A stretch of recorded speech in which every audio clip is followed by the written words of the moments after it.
Welcome to another episode of the Everyday Game Changers podcast. I'm your host, Barion McQueen, and you know how we do each and every week, talking to game changers in business, community, music, and more. And today's guest is a special guest for me because y'all always hear me talk personal branding, but y'all gotta hear it from somebody else. Sometimes it's not the message, but the messenger change is necessary. I got J live. I just could call you Jay, but JJ live in the building. What's good? What's live good? Studio audience, JJ live in the building. I feel like that guy who's like made it in the 70s as an author, but still trying to hold on to the deal with my couch here. Like, you know, yo, listen, still, I made it. I'm still trying to write my 19th book, but I still am trying, you know? Here, but I'm here, man. I appreciate it. Thanks for having me, man. It's always great. People don't know that I think when we met at the recession proof event, or maybe it was after it was over, I was like, you know, I'd be like just consuming your content. You told me that at the event we were to. Yeah. It's so I'm not fans of many people. Right. But when somebody is delivering a message that's so authentic, because I'm big on authenticity, that I could tell it's like, this is not a role for you. You mean every word you say. Yeah. But you have this energy that I actually don't even have it. You have it.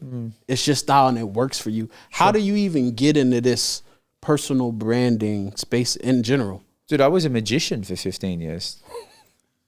Did you know that? I did know that. Yeah. But like, that's how I started my career. Yeah. I started my career, you know, in Australia, and I wanted to play professional soccer. I realized that whole game, I was a right wing. Everybody wants that position and role, and I felt like you could get so injured, and I felt entertainment. I was like, dude, entertainment is where it's at, like being on stage, performing.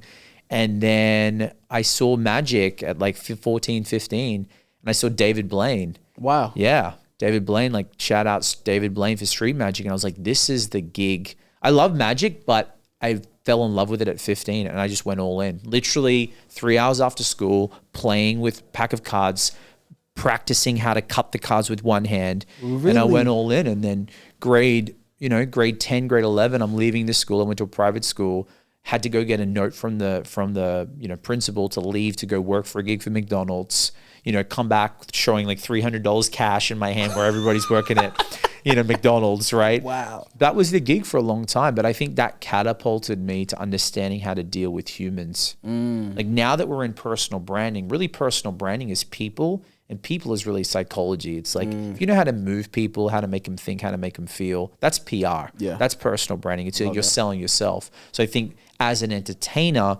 now I'm out of the picture. My job was to know, like, and trust very quickly. Like you're getting paid money to like, hey, you have to go to a room full of people who don't know you. You have to make them have a good time. Yeah. And you're like an addition to my night, right? So someone would hire me for their 40th birthday. Hey, my wife's having a 30th birthday. She's having all these friends.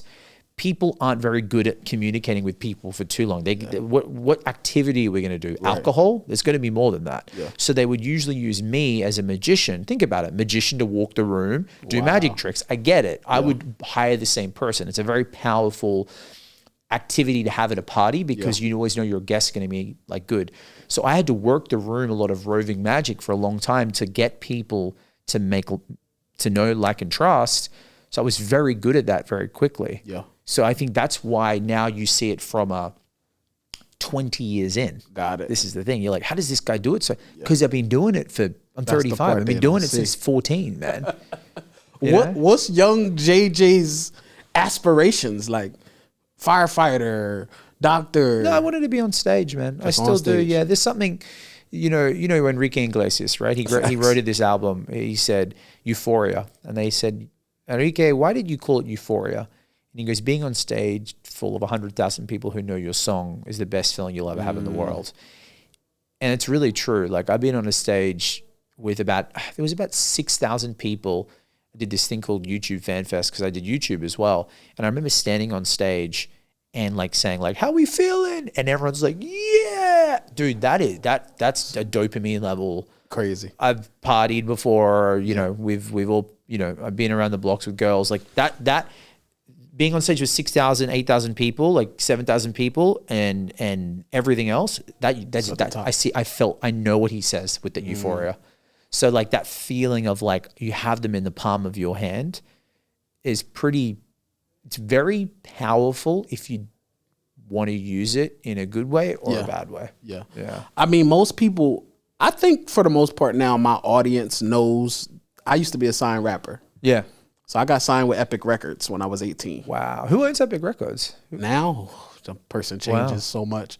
Were you like thug life? Like were you I was hard. Like you were like rings, chains, yo, my what up, bitch? I've been wearing chain. My mom showed me a kindergarten picture the other day, and I had a chain on, and I was like, "Oh, this is where it started." I'm like, "Mom, what was you thinking? Putting jewelry on me?" So I still have this thing for jewelry now, and I never knew where it started. It's interesting. And she's like, "Your mom loved jewelry, so whenever I bought myself something, I bought you something." Right. So I've always had chains, but that aspect of now, what I do now, I felt that when I was a musician. Right? I was a signed artist, touring the world. It was amazing. But dude, it just seems like you and I had the same life. So you were music, I was magic. Same concept. And that's a lot of the people in publicity, a lot in branding. Like most people, like I didn't study public relations or journalism. I'll be like, are you crazy? Like, you know, I came from, I think, and this is why that I feel like we have the edge and advantage because we're coming into a market with a different, unique edge. Yeah. We're taking something that we know and putting it into a place where it's a little bit more business driven. 100%. Rather than rappers, it's like, okay, you got to sell tickets, you got to sell shows, you got to sell merchandise. Where we're coming into more of a structured, this is the way I position it, like in more of a business model format. Yeah. So that's why we win faster than people like. And I tell people all the time, I'm like, you know, a lot that I know in business now, I actually learned from the music business. I'm the same, yeah. These are just different level of sharks that you deal with. Exactly. Like, and you probably weren't present to it either. No. Like you were just doing your thing. I was smart enough to know the more people the record label introduced me to, the less money I would have. Interesting. So when I first signed my deal, I'm 18. I'm a kid off the streets. Do you know how much you got on the first deal? $250K. Yos. Yeah. You were, but where was this? What city? New York. Wow. The problem is I asked a lot of questions. So when I'm signing my deal and I'm looking and I'm like, so this $250,000, y'all gonna give this to me today? Or is this part of the budget? Oh, Baron, don't worry about that. Woo! Yeah. Champagne, and it's a show that they putting on. Right. So you don't ask the serious questions. Yeah, yeah. So they like, oh, this is Patty, she's this is this person is this. I go home that night and I call my lawyer. I'm like, yo, what's all these people I met today that's now my team? And my lawyer's like, oh, those are the people that's coming out of that $250,000 budget you just signed for. So I said, so this is a loan? He's like, yeah, absolutely. Yeah. That signing bonus that you got of $50,000, that's what you can spend. Yeah. That $250,000, you got to pay that back. Right. And until they get their money back, you're in debt. Yeah. And I'm like, oh, okay. So I went to the record label, told the guy, I said, hey, you know, all those studio sessions you got lined up for me, can we cancel them? He's like, oh, why? You know, we need to get this music recorded. I'm like, well, for one, I have my own studio. For two, I'm my own engineer. Right. For three, I produce my own music, right. So I don't need to be with none of your producers. Right. So I would literally go to the studio, push the record button, and run and record myself. Yeah, wow. And so what I noticed was it almost felt like they would say to me, all right, this kid too smart. Let's try somebody else. That's how I felt. So they came to me and they said, hey, Baron, you know, we thought we wanted to try this hip hop thing because Epic was not a hip hop label when I was signed. They were pop. Cat DeLuna, Sean Kingston. Yeah, wow. You know, this is where Michael Jackson was signed, right? Yeah. So hip hop was new to the label. Now it's one of the biggest hip hop labels, but at the time it wasn't. So they say, Baron, you know, we're going to go in a different direction with the label. But since you didn't spend none of the budget, you're free to go. Oh, wow. So they just cut ties. Just cut ties. Wow. It wasn't a bad thing. I was like, oh, I got $50K. I paid off some college stuff. And oh, you still got the 50? Yeah, because that was the advance. Got it. The 50 I can touch. Yeah. The 250 was the budget. They realized that, you know, this kid's going to be, yeah. And I didn't get my second deal till I was 21 with Universal. Okay. We settled out of court. I won't get into so you did another, The music business is rough, bro. Yeah, it's not designed for people to win. It's designed to put you in a system, to put you in a machine that can get you some eyeballs so that they can make their money back faster. Yeah. but it's not. Nobody's first deal is a good deal. Yeah. I tell people all the time, Rick Ross just became a free agent last year. Wow. After 10 albums. After being in the industry, I don't know how long, Ross, probably 15, 20 years already now. Because he had the contract was nobody's first deal is a good deal. Yeah. The music industry is not designed. See, here's the funny thing, like, because we're on the PR side and because I came from the side of magic and misdirection and illusion, same thing. It's a music business, dude. Man, the real magicians. Well, magic is a Hollywood business, dude. I played TV host in LA. So I saw the Hollywood, and I also played Vegas in my own show. So I never played music, obviously, but I did Vegas and I did LA. So I did television, and having your own Las Vegas show. I saw it was the same. It's the same thing. What you're exactly saying, it's the same thing. Vegas, there's a couple of sharks in Vegas that control the shows. Wow. I saw the truth behind of like, we're going to basically, he was cooler with me. Like he would tell me, I don't know why. I just think maybe because I was authentic. He was like, listen, man, this is how it is. We're basically going to own you for 3 years, but you work it. But I'm like, dude, like I'm literally broke. Yeah. Like and what, you basically try or you don't. LA's the same. Yeah. LA is so driven. So one thing I don't like about the entertainment business is that it isn't about talent. No. It's like, it doesn't make sense to me. Dude, when I was doing TV hosting, you would think when you work the system or you do a good show, you get another show. Like in business, you get a good client, they refer you to another client. Yeah. Dude, if you're at a great accountant, right? Let's say you're Richard Branson's accountant. You don't go start at the beginning again the next day. That's what happens when you're an actor, a TV host, a singer, everything else. Like a musician. You could literally be like, one moment you're here, like look at those actors that make it on a show and you're like, dude, what happened to that guy? And now he's slinging at the sushi restaurant. I saw that firsthand in LA. Oh my God. And I'm like, dude, it's the same thing with entertainment. It's like talent doesn't cut it. It's not as skill set. You have to be okay, good, but it's so driven on these weird, unauthentic, which is so opposite than us, relationships. Yeah. You say the wrong thing to the wrong person. You don't pick up their call, but you don't play their game. Yeah. And they'll just, I've seen it firsthand. They'll, you know what? Let's not invite him back. Yeah. So I was a casting director in LA when I moved there in 2017 because I wanted to understand what it was like behind the camera so I can understand how people think. I want to see how they make decisions on, my buddy owned a big casting directing company think of any musician. He was the guy that put people for Ariana, for Justin Bieber's tracks. Every actor that wasn't the main lead. So let's say Katy Perry has a song. She's got the main hot lead. Everyone else in the background is David's. David's company. So we would choose these people. So the interesting thing is the casting director on the totem pole of the value system, right? Casting director in that place is the highest role. Because it's higher than an agent because the agents need us because they need their cut, right? So they have to be nice to us. The talent needs us because they want the role too. So the casting director in that role is very important because we are the final ones to choose. Well, us and the producer are the final ones to choose the talent. We're the casting couch, really, casting pool.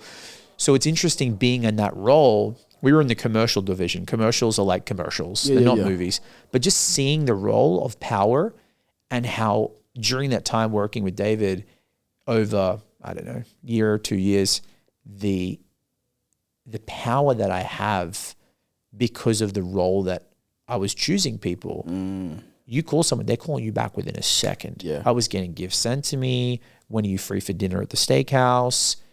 Incredible. Like I've never understood that because I've had power before on stage, but to feel that with like producers want you, talent wants you, girls want to like, yo, where you at? How you mean? I'm like, wow. I'm like, cool, you know? Yeah. But it's not to go off tangent, but I understand that whole industry. Yeah. And I really feel for people who come into the industry with such a wholesome heart. They're really talented. And especially I feel for really pretty women as well. Because we have problems, right? Yeah.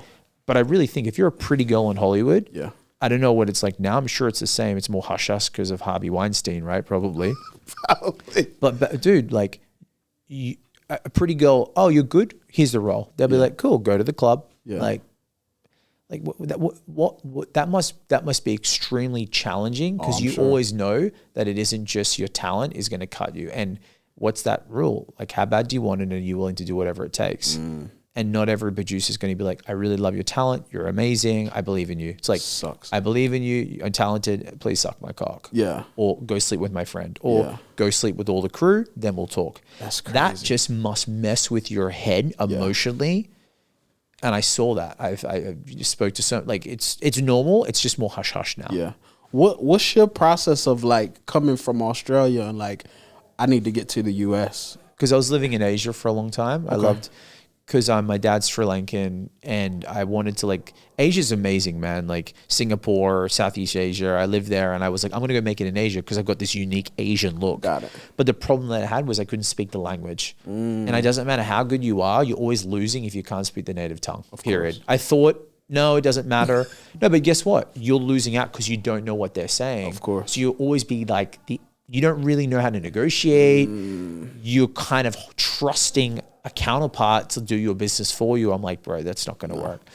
So I said to my dad, I said, I need to be in a place where I had the most, like, I need to be in the American dream. Yeah. So I got my visa, and, you know, I came here in the 2017, and classic story, I came with very little money. You know, a buddy of mine, I was living in Asia, introduced me to David. Like, if you ever knew it, go to see David at the casting. Oh, fine. Yeah. So I went there and did the whole, like, let me bring him a coffee. And he's like, don't come back. And I came back the next day. Classic, you know, it's not as Hollywood, like you just sit there and sleep there, but it's like, hey, give me a job. Yeah. And I like hit him up again. He's like, let me move something with the papers. And he's like, okay, fine. Just anything, just to get in the door. And then we became super great friends. But the greatest among you will be your servant. That's right? It, man. Yeah, dude. I really think, bro, like, if anyone's listening and they want an experience in any kind of industry, it still hasn't been proven wrong to me. Just go be a bitch to someone. Facts. Just go be a bitch to someone. Yeah. Right? And I use that word strongly because that's what you really are. Yeah. You are literally a slave to them. But guess what? Humans, if people aren't going to keep putting you off, persistence is always sexy. Yeah. I'm sure you've closed a deal and someone's like, dude, you're persistent. Yeah. If you keep on it, eventually, like, yo, just give it to him, right? By the seventh time, right? Yeah, and because you're not asking them for money, you've taken away the biggest problem at hand. It's like, dude, I'll do anything. Just, I want to learn from you. No, get out of my face. I'm back again. I'm back again. Here's coffee. I'm back. Eventually, they're like, clean my car. Yeah. Done. Dude, they'll be like, okay. Like, think about it. If someone came to you and was at your door every day, eventually you'd be like, come in. Yeah. It's the easiest thing. The fact, so us being in this personal branding space though, but you have I'm not passionate about PR, right? But you have an ability, not one to just connect with people. Yeah. But how did you get this mindset of just doing good business? Because that's a really good question. No, because I always ask that, like, yo, the talk is in this city, dude. Dude, I got stung really bad last year, really bad. Like, I got stung close to $250,000 with verification. I gave some guy a lot of money, and, you know, the classic, like, I met him. He seems like a great guy. He was in the network. Right. You know, I was like, okay, I know where he lives. Like, you know, it's like, I'm not giving it to some random guy in Pakistan, right? Yeah. So it's like, and I gave him money to get people verified, and he obviously put the money into something else, and he lost it. He was probably trying to flip it. You know what I mean? And dude, that was the hardest. I haven't felt that feeling ever in my life because I didn't have a rich dad. I didn't have business funding. I didn't have credit. I think the big man upstairs said, this is going to be a lesson for you. And I remember sitting at home, like, it was always like Monday to like Friday, where I'm sitting here. It's like probably the same time, 9:30, 10 o'clock. And I hear a text come on my phone and my heart drops because you know, you can see the lines of people saying, I want my money back. I want my money back. I've got like 5-10 grand in the account. Every dollar I'm giving out, think about it. You've got $250,000 to pay back people, and you've got 2 or 3 months where their contract ends with no understanding of how you're going to get the money again. Yeah. and you're just like, there is nothing I can do. Like there is no feeling, there is no alcohol, there is no drug to cover the pain because you're sitting in it. And I was like, man, this is going to be such a great story, you know, to be able, because I didn't know, like, yo, man, can I borrow $250,000? It doesn't work like that, bro. You know, and it's like, oh, let me just go make quick 20 grand. Dude, I'm not that, like, I don't know how to do that. Yeah. So I'm sitting there, I'm like, I just literally have to like wake up every day and start again. That was my motto, like wake up every day, start again. So it was such a hard feeling, but to come back to the story, like I could have easily ran. Of course. Like most people did.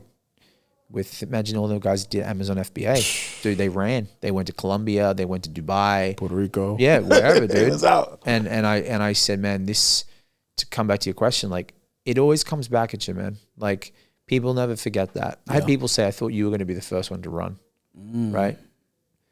And I paid back everyone. I got a couple more people to pay back. Yeah. Right? But I had people say like, yeah, I thought you would have. That would break anybody, bro. What? That would break anybody. Just the pressure of like. It was this feeling, and I remember calling a buddy, and he laughed on the phone. It was this kind of like witch laugh, and I was like, "Why are you laughing?" And he goes, "You learned it early. Imagine if you learned it if it was 2.5 mil." I was like, "You're so right." Because 250 you can cover. Yeah. Yeah. You know, maybe depending how quick you can get it, but like, well, imagine if it's 25 mil. I have a similar story, not from that aspect, because we've been in this PR space. Yeah. Like the verification thing was the biggest thing. Like this fed the need for people to let me get some PR, let me get some press, let me do. Yeah, it was a service. And it was a high ticket service, high profit margin. Everyone was like, it was like like I said, I fell in that space. Yeah, because somebody was doing it for me. Right. And I'm like, oh man, I could do that better than I know. That's how it happened to me too. Really? These 16-year-old kids. You know how I got into it? I couldn't speak after COVID.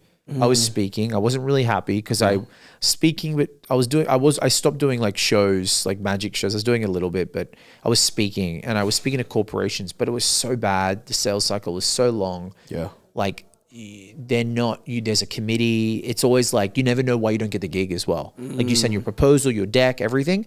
And they're like, oh, we didn't move forward with you. But why? Like, give me some feedback. They're like, yeah, sorry, we'll let you know. I'm like, you know. So when COVID happened, I was in Hollywood, and I saw these like young 16-year-old kids flipping Instagram followers, like growing your followers. Oh yeah. And I'm like, these guys are like making like $300-400 a day on their phone. Like this was unheard of to me. And I was like, are you kidding me? This kid just made $300-400 profit by like selling this growth stuff. And I'm like, dude, I'm going to do this. Like, bro, like if he can do it and I've got all the skills in the world.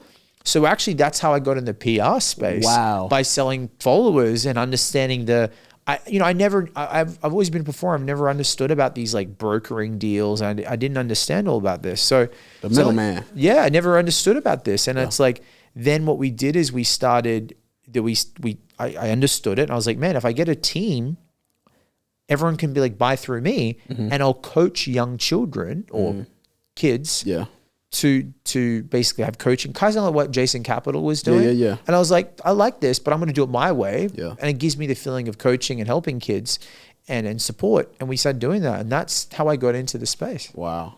And then it was like levels. It was like followers, press. I never even knew about this. Someone's like, you can make $300 profit, and I just got to sell that, and I can be like on my phone. Crazy. And I was always thinking, man, to make $500, I'd have to go work an hour and go drive somewhere and suit up and get the gig. I'm like, I don't remember my first like deal, but I remember making sometimes like $300, and I was on the toilet. Yeah. And I was like, I just made $300 cash. And like no one knew. I still got a wipe. Yeah. But I was like, this is incredible. Like I was slow to the brokering game. Yeah. Because that wasn't my calling. Right. But now I understand, wow, there's a lot of these hidden people you don't know that are just doing not bad background deals, like deals, but you would never know about it. And they don't care to be seen. They don't care to be seen. Yeah. And like these, and then I started getting into the PR space, and then I started pulling back the curtain of, wow. The messy stuff, but also, wow. Bro, people just pay for stuff, but it's very taboo. Everything is a transaction of dollars. Of course. It's not this kind of like yeah, I know this guy. Dude, no, you're paying him as well. Facts. And I never knew this. Someone said, you know all those magazine covers you see celebrities get? Yeah. They pay for them. I'm like, are you kidding me? They I didn't thought it earn was that? talent. Yeah. I'm like, no. They're looking at me like, you're so amateur hour. Like the celebrities may think they're not, Yeah. but the publicity team is paying them. Of course. And why do I know that? Because PR agency in LA pay me. 100%. And I obviously like we're under NDAs, but Yeah. I'm not that I don't care because I know the game. But it's funny when I see the article come out and I Google the not a grade celebrity, but like the B or C grade. And they're like, oh, I'm so honored in this. And I'm like, that was me. Yo, high-fiving myself. Yeah. Like, I made that happen. That's crazy. It was me. That's crazy. I'm like, this is just a smoke and mirrors game show. Everywhere. PR is just this facade. And because I've been on the front with the lights and the cameras, and now I'm on the back with like the think of the person like cooking up the concoction of like power. Yeah. I'm like, you've got to be kidding. Like, how deep is this game?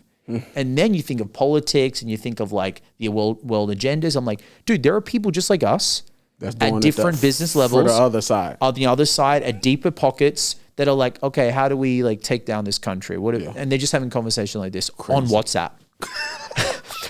Crazy. You know? For me, it was just like, I was getting in this entrepreneurship space. This was 2018. Right.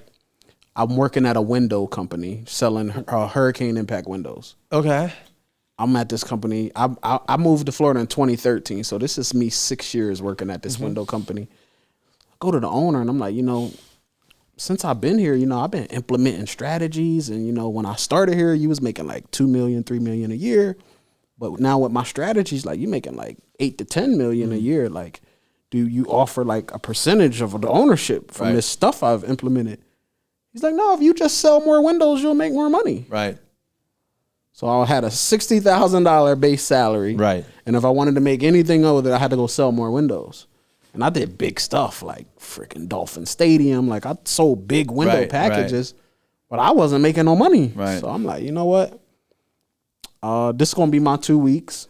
And he was just like, Barion, you're a smart guy. I knew this day was going to come. He didn't even try to say, hey, do you want to stay? Right. He just knew. He's like, I just didn't know when it was going to happen. And that was the day that I was like, you know what? I'm done. I had a couple little marketing clients on the side that I was just working on the weekends. I was making the same money, just doing SEO, running Facebook ads. I'm like, oh, this is cool. Yeah. And then COVID happened. Right. And COVID happened was like not only the beginning of my marketing agency, but that was the beginning of my speaking stuff. Because I wanted to get on stages. And I'm like, you know what? I bought this guy's course. This kid named Kyle Dindy, man. I'll never forget. He had a thing called Speaker Secrets. I remember it was just like a little, I don't know, maybe it was $40 or something. Yeah. He guaranteed you get your first stage in 24 to 48 hours of trying his PDF. And it happened. And I'm like, this fucking kid, yo. He had to be like 18, 19 at the time. He was slaying it. Yeah. And I'm like, damn, this worked. So from that, I was like, oh, I'm going to go on a whole tour. Right. And I just start getting all of these deposits. And then I start seeing under my ads, they saying like, how you going to go on tour if COVID's happening? I'm like, what the hell is COVID? Right. 55,000 in deposits I had to give back, bro. Thank God I didn't spend the money, bro. Oh, wow. Mentally, I spent it. I'm like, oh, wife won a pool in the back. Wow. Had to give all that money back. And it's just like now in 2023 is like me revisiting the stuff from 2020 that never happened. Funny. The TED Talks, now all of this stuff is back. Yeah. But it was just like, bro, I had no clue what I was going to do. Yeah. I quit my job for this. And I had my clients on month-to-month retainers. Yeah, I know. You told me this. And I'm just like, I know. What am I going to do? So I can relate to the... But you do really well with content online, right? Right. I consume a lot of your content. Yeah. Probably a lot of your views come from me. I'm like, love that. Appreciate that. And then I share it and I'm just like, there's no sense of me making this video. Jay already Yeah. I put it up. How has that changed your personal brand that you're just showing up every day? I didn't do it for 2 years because am I unhappy that I did? I don't regret it because I wanted to see, because I didn't share with you the big story. I did YouTube from 2009 to 2000 and like. But that was the magic stuff you went viral with, right? Yeah, okay. But that's how I also learned monetization, licensing, course creation, landing pages. Oh, fire. That's where, I 57 million views, 500 videos, 150 countries. That's where I built kind of the fame, right, as an entertainer, and that's what I leveraged to be able to now say, I know how to monetize a brand because I did it as a magician. Here's the proof, right? Now, but once again, I wasn't creating it for that, but I have this asset. But I don't know where I was going with this, but the content, because I knew the intensity that I have to play, and I didn't really know if I wanted to be that guy. So I'm like, I'm just not going to create content. I didn't create like YouTube content, any kind of content. I just help other people create content before I jumped into it 1st of January 2023. I did the night before because I was like, I'm going to do a piece of content every single day, no matter what. And it definitely has helped, but it's depending on what things is changing with content so much now, man. Especially, and I don't like using the algorithm, but because the way Instagram and they're changing, they're constantly like YouTube. It's like what happened with YouTube. When we first got started, we used to get paid per view back then. Then they're like, oh, it's per view per watch time. Now it's like, how many videos do you watch? Oh, what kind of content is it? Plus watch time, plus subscriber database. The reason they change it, like Instagram's changing their rules, is because they're constantly trying to get their advertisers happy. Because without advertisers, they're not happy. So they're changing that's why people are like, oh, remember when Vine came out? And like, oh, Vine's stupid. They're not looking after people. YouTube changed their things. So I said, before I go down this rabbit hole of content, let me just make sure I can manage it and do it financially, and I can, create it. And then also I want to make sure it's going to work too. So I think the content is really important, but I'll tell you, like, we're actually about to make a shift probably in the next month because it's not pushing the way that I want it. It's just recycling to the same people. And I think, and I'm not running ads or anything like that. I think it's changing, man. What I've noticed is like, I feel like YouTube's the new untapped thing that I haven't really put time on. Yeah, long form. So what content. I've been doing is repurposing the Instagram stuff for the shorts. Sure. And the searchability of new people is way better. I agree with you. On shorts. Yeah, I for agree YouTube, with you. that I'm just like, I'm just doing Instagram out of habit. Yeah. But I've navigated over to YouTube. I think you're shorts. a good movie. I think it's the community on YouTube and I should know this because I built a community for a long time. I think if you stick to one certain subject on YouTube and don't care, you have to wait. Like it's going to take you years to build. Yeah. But if you can become that guy in that specific niche, you build that community. It's you that loyal audience is great because people subscribe, and people who watch YouTube long form videos, they're diehard fans. Like if 100%. You go watch a 30-minute video of someone, you love it. You love it. You must care about, you must care about that person a lot with that content. Instagram, that's why Reels, it's like ching, ching, ching, ching, ching. Yeah. And when was the last time that you went through someone's like all of their videos? Like you may look at the first 9 grid and you scroll across, and that's what I realized too. I was like, I'm spending all this money on content, and I'm noticing like no one's watching my other videos. I try to like see what the numbers change. So people are just really watching the first 9 grids, and then they're like, okay, I get it. This guy's for like cool. new people that's discovering. Yeah, that's it. Yeah. And it's like, so we're just constantly like, last month I told the team to start putting out old content to see if people notice. I'm like, wow, okay. So I need to change some stuff here. Yeah. What's the power of like, I've actually got to see you, even though I was on stage, I got to see you before I got on stage. Right. Just activate an audience, right?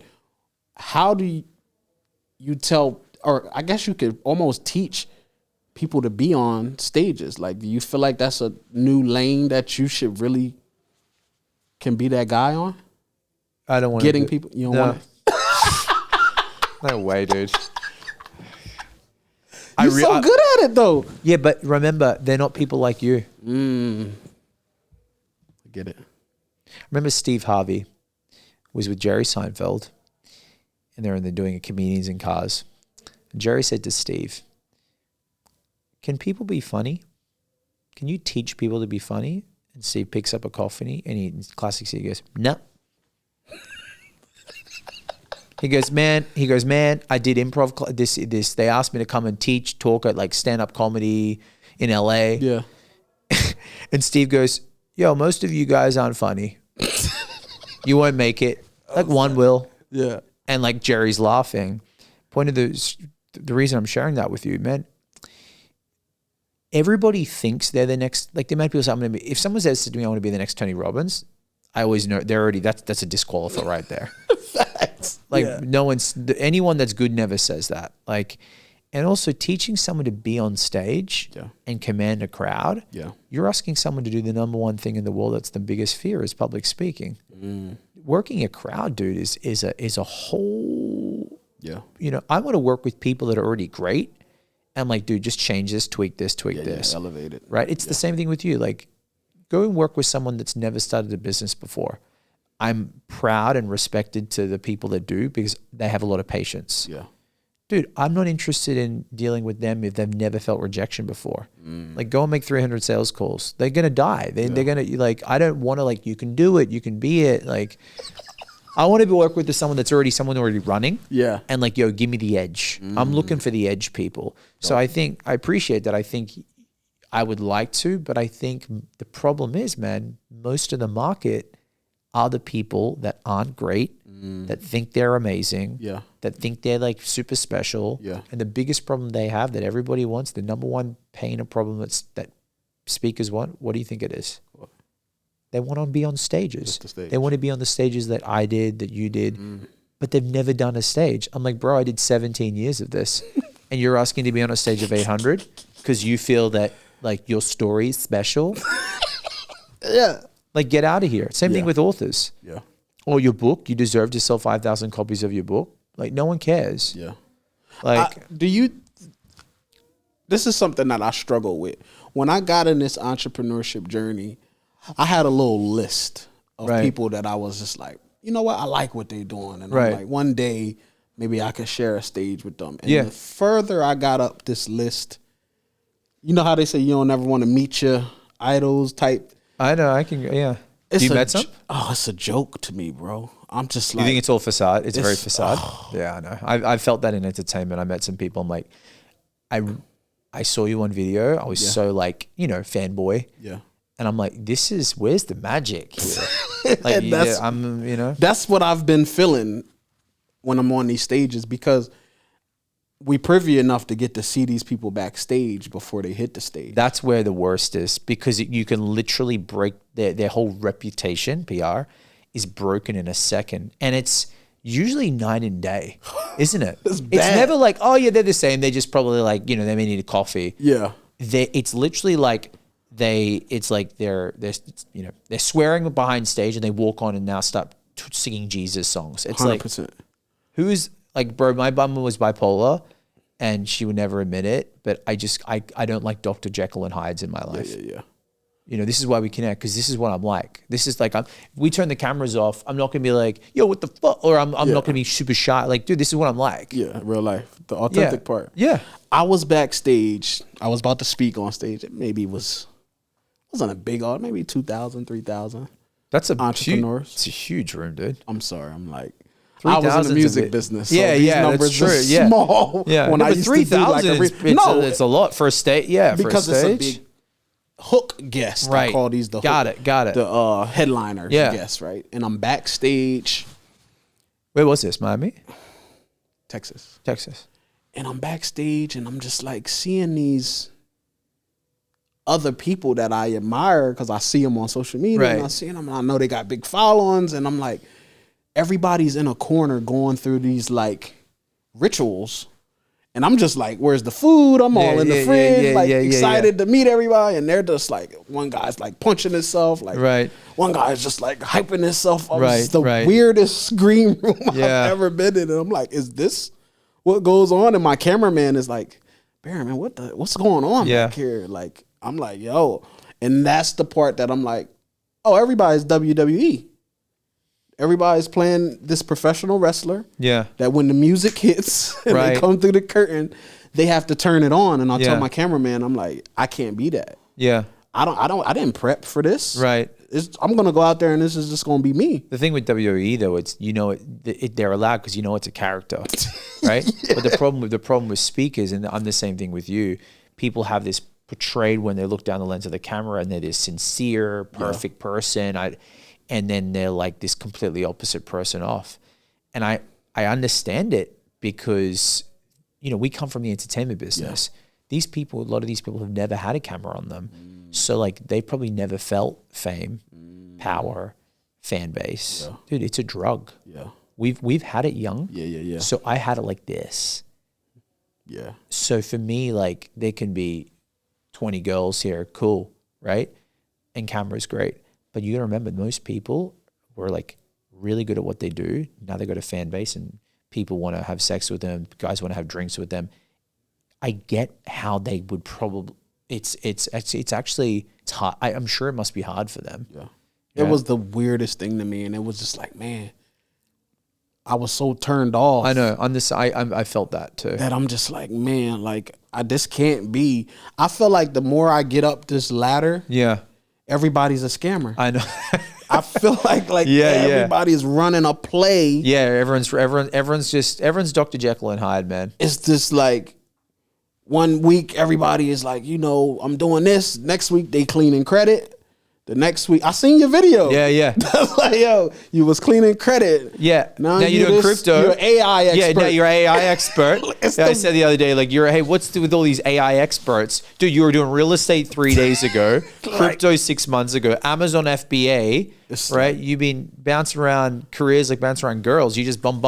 And I'm just like, man, is this the lane do people view me? You got to be careful of that too. You feel me? So it's like, man, I'm about to just get me a bag and I'm going to Bali and I'm retired. Yeah. Retired somewhere. Yeah. Off the grid. Because I know, it's man. like I got to a point that I'm just like, I don't think I want to even be associated in this space.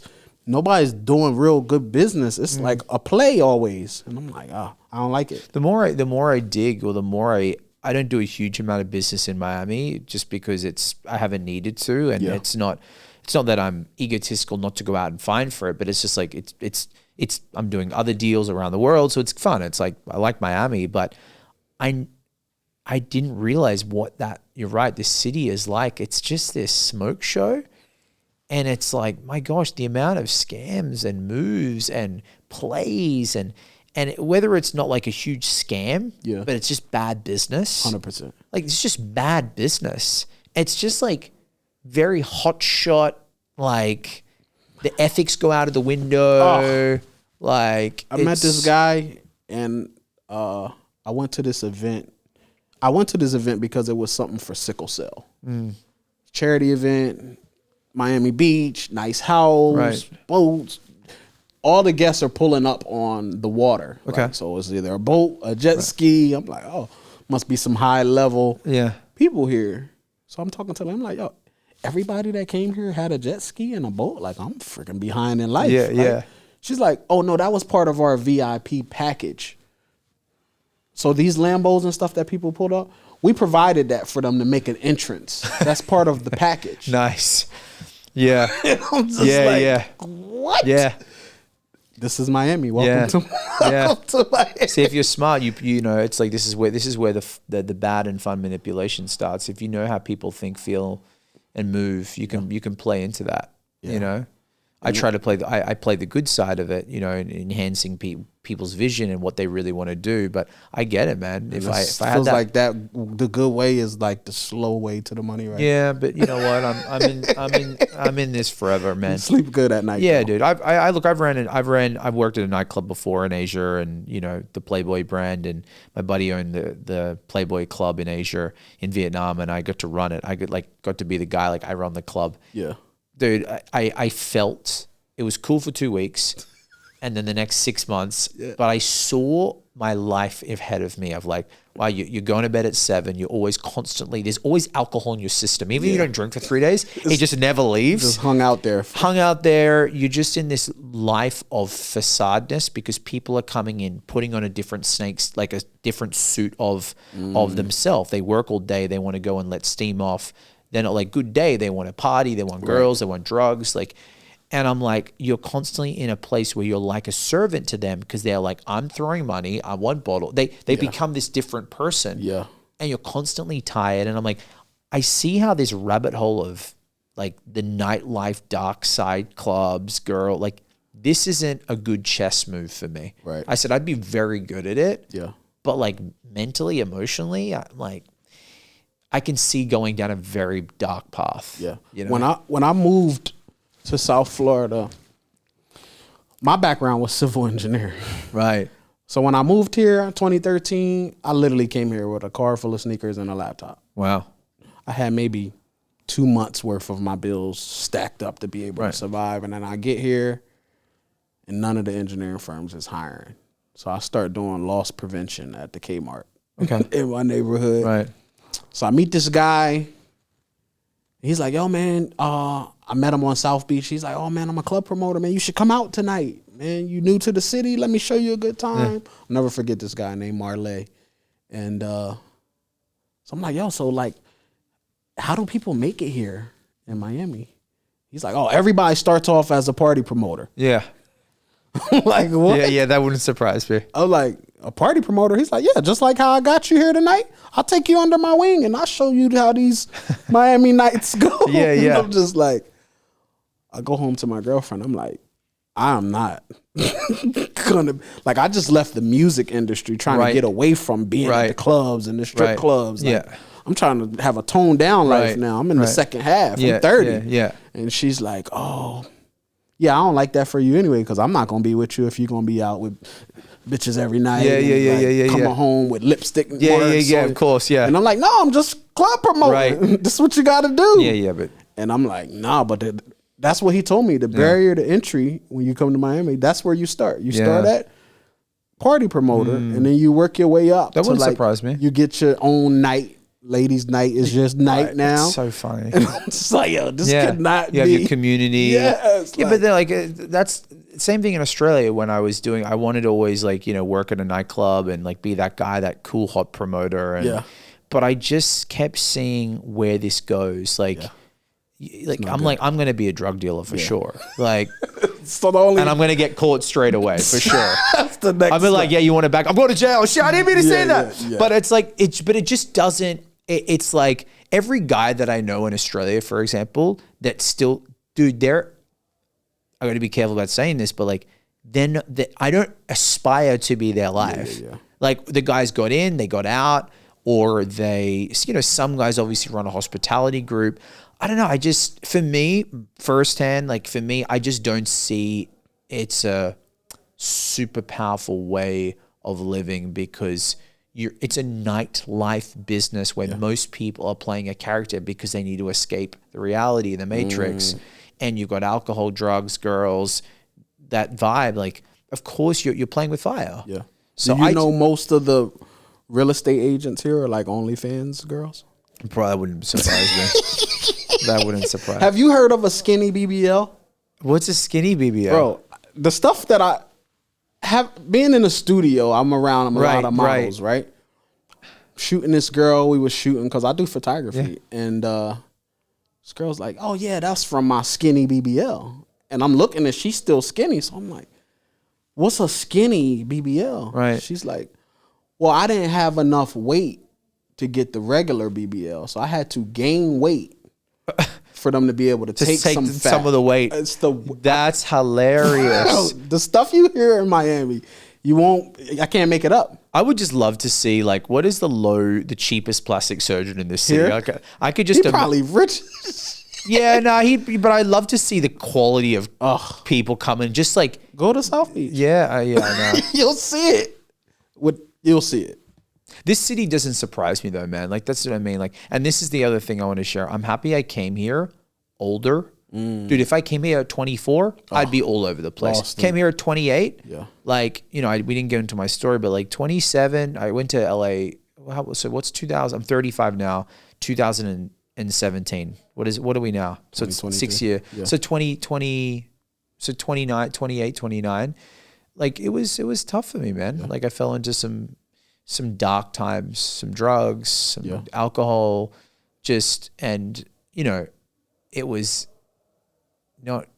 there was some moments that I tend to, I don't know who taught me this, but I tend to block it out, right? I don't know if it's a good thing or a bad thing, but it feels good because if I think of the emotion, I don't want to cry or go back to that time, but I can remember those times sometimes in Vegas and stuff. It's like every guy knows if you've been in this, if you've done some things in your life that you haven't been proud about, it's like you feel like you're the biggest piece of shit.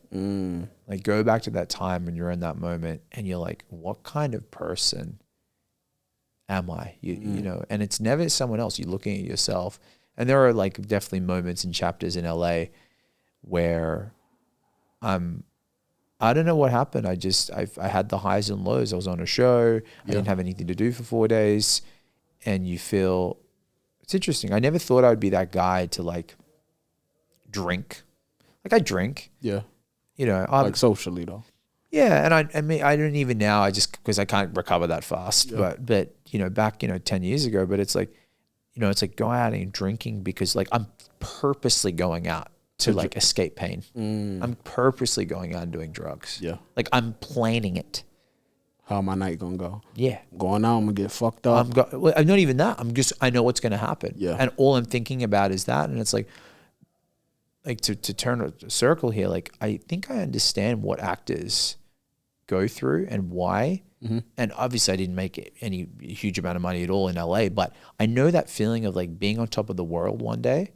Like I had this show and it was like, think of like, Mario Lopez, right? Think of like E-Hollywood. Okay. There was like a thing called Young Hollywood. Okay. Yeah. And it was like all the young shows, like not Nickelodeon, but like Disney shows and like this. So I was a host of that show for an episode, and it was like Wednesday and a Thursday afternoon, and we did the show and I was like on top of the world. I felt great. You literally walk out of the hotel where they shot it and you're like, you're a no one. And that feeling of like emptiness and what I did to combat that emptiness, not that I'm proud of it, but it's like, I think I understand what actors felt because you're on top of the world. You don't have a gig. Yeah. And the problem they have also is like they're famous with money. That's even worse. Because like they can just do whatever. Masterpiece. Yeah. But I get, man, this depression. Yeah. I think whatever I felt, it was definitely not happiness. Do you feel the older? Because for me, like I feel the older I got, I became more empathetic to understand how people can be in that space, right? Yeah. Like I was never somebody that like contemplated like suicide. No, yeah, no, I didn't. But in my mind, as I got older, I was like, you know what? I can see how somebody could just say this is too much. Yeah, I got it. Like that aspect of like something just clicked in me because my father committed suicide in 2009. Right. So for me, I was very angry for a really long time. Like that's the most selfish act. You have children, you got a wife. Like, I don't think of it like that, dude. And I was angry for a really long time. And just as I got older, I'm like, you know what? The way life is life, and I can see how somebody could just wake up one day and be like, I'm done. Yeah. I'm over it. It's too much for one person.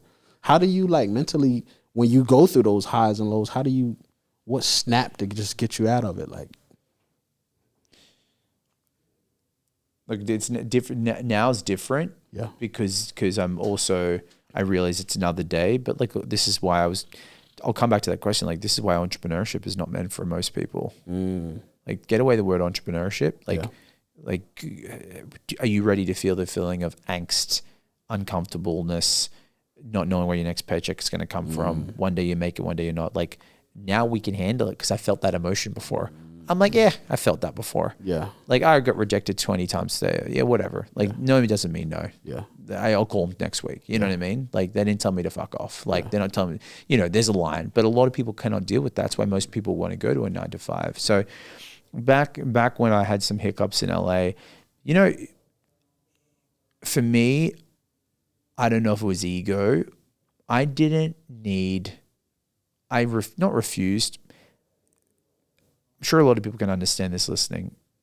You never think it's as bad as you think.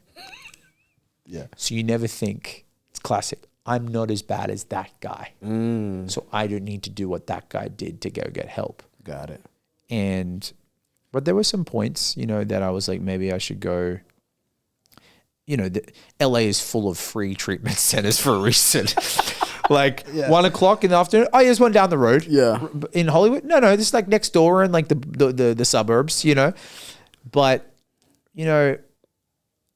you hit walls. Yeah, man. You just hit walls. Like, and I'm not a therapist. I'm not a psychologist. I'm not a psychiatrist. For me, sometimes it's like I kept abusing myself until I was like, that's enough. Yeah. Done. And then you hopefully have different stints, right? I think for me, you have to be really present to why you're doing that. Yeah. Like, so like my audience, I would say is, I think people that want to be entrepreneurs. So maybe they're like 9-to-5ers that got a little side hustle going on. Right. And hoping one day that side hustle can replace their income. What's one piece of advice you could leave that one person about just getting into this entrepreneurship space? We got to put our ego away. It's okay if you're 35 right now listening and you're looking at some guy on Instagram, like, yo, it's all good. Like, just understand that you have someone like you and you understand that you can, because most people listening right now, they don't know. Like, most people don't know anything else. So for you to actually have this information, the how is not what you need to figure out. You need to figure out, okay, I know this. That's like, dude, most of America, they have no clue. Dude, like, we think we know AI and like all this, like ChatGPT. Yeah. Bro, that's like a 0.1% of America. You and me go tomorrow. Let's go 3 hours inland of Texas and talk about like digital marketing, digital strategy, conversion pages. They'll be like, what country are these boys from? Facts. Right? So it's like, I think everybody listening, it's like, understand that it's okay if you don't know. Dude, like, you started in the music business. I started as a magician. Yeah. I'm now running a PR firm, doing media. Like, there is no rules. Yeah. Like, stop listening to everybody else and like, I should be here. Dude, just be happy that you understand. And also, like, I'm really big on like, you've got to put in the time, like, and you've got to stick with it. Hormozy talks about this. Like, why does everybody think they're going to make $1 million by tomorrow? 100 grand by tomorrow, 10 grand by tomorrow. Dude, if you can just figure out how to start, like, yo, I made an extra $100. That's cool. Okay. Do I want to do it that way again? That took me a lot of time. What I'm really big on helping people is take the emotion and energy and ego away out of everything and look at it very logically on a table. Perfect example. So go, okay, I made $100 with that, but I just spent 16 hours doing that. But I also had to drive 9 hours. Okay. Let me try this. Let me try a different way. I'm constantly problem solving. And the moment that you're light about it, you don't get caught up on it. Because like, maybe you may sell something, a girl listing maybe sell something on e-commerce and she has a good 3 months. Oh, I just made 3 grand this month for the last 3 months. Then guess what? That product doesn't get sold anymore and they don't sell it. Yeah. Now you're back at zero. Yeah. You're going to feel super bad. Oh my gosh, I was going to buy this car. That's life, yo. Yeah. Facts. It's all good, man. But like, you did it once. Yeah. Right? So I think we're quick to look at other people's lives, and like, I'm the first person, bro, to not physically slap but mentally slap someone and be like, stop telling yourself that. Like, you want to play, this girl looks like she's killing it? Do you want me to show you behind the camera? Yeah. I bet, guess what? Likes bought, followers bought, that car's probably bought by a guy, but she's saying, oh, I love Jesus and everything was given to me, manifestation. Bro, she's got an OnlyFans that she's making 10 grand a month. She's also got a backer. Hey, listen, those breasts that she's showing off, the dentist bought her. She goes there like, do you want me to show you the magic trick? Do you want me to show you? Yeah. Because I will. Yeah. And it's nothing to do with, we're not making fun of her. Yeah. The girl that's killing. I just want to give you the truth. Yeah. Because once you know the truth, then at least you can understand before you start going comparing. And like, that's the biggest thing that I'm really powerful about, that I'm like, before I go down the rabbit hole of what, like, I'm pretty good now. Like, I don't, if I'm jealous, I'm usually probably hangry or like tired. Like, if I'm like, dude, I need to eat something, you know? Like, I'm very present to my emotions. I'm really quick on my, I know how I feel. But I see other people, they melt when they fall, like they get weak. I'm like, bro, trust me, you're looking at a minute highlight reel. Yeah. I guarantee you, with all the money that I have in my bank account, that if I pulled back the curtain of that person's life, it's never going to be it's not going to be what you think, good or bad. Yeah. So I'm just letting you know, like, that's not it. Like, stop looking at their life like that. Yeah. Yeah. Jay. Y'all, he gave so much value. We went so deep in so many different levels, but I appreciate your perspective. Thanks, man. Y'all have it, man. Y'all been tuned into another episode of the Everyday Game Changers podcast. You know this episode wasn't no different. Make sure y'all follow Jay everywhere, and I'll see y'all on the next one.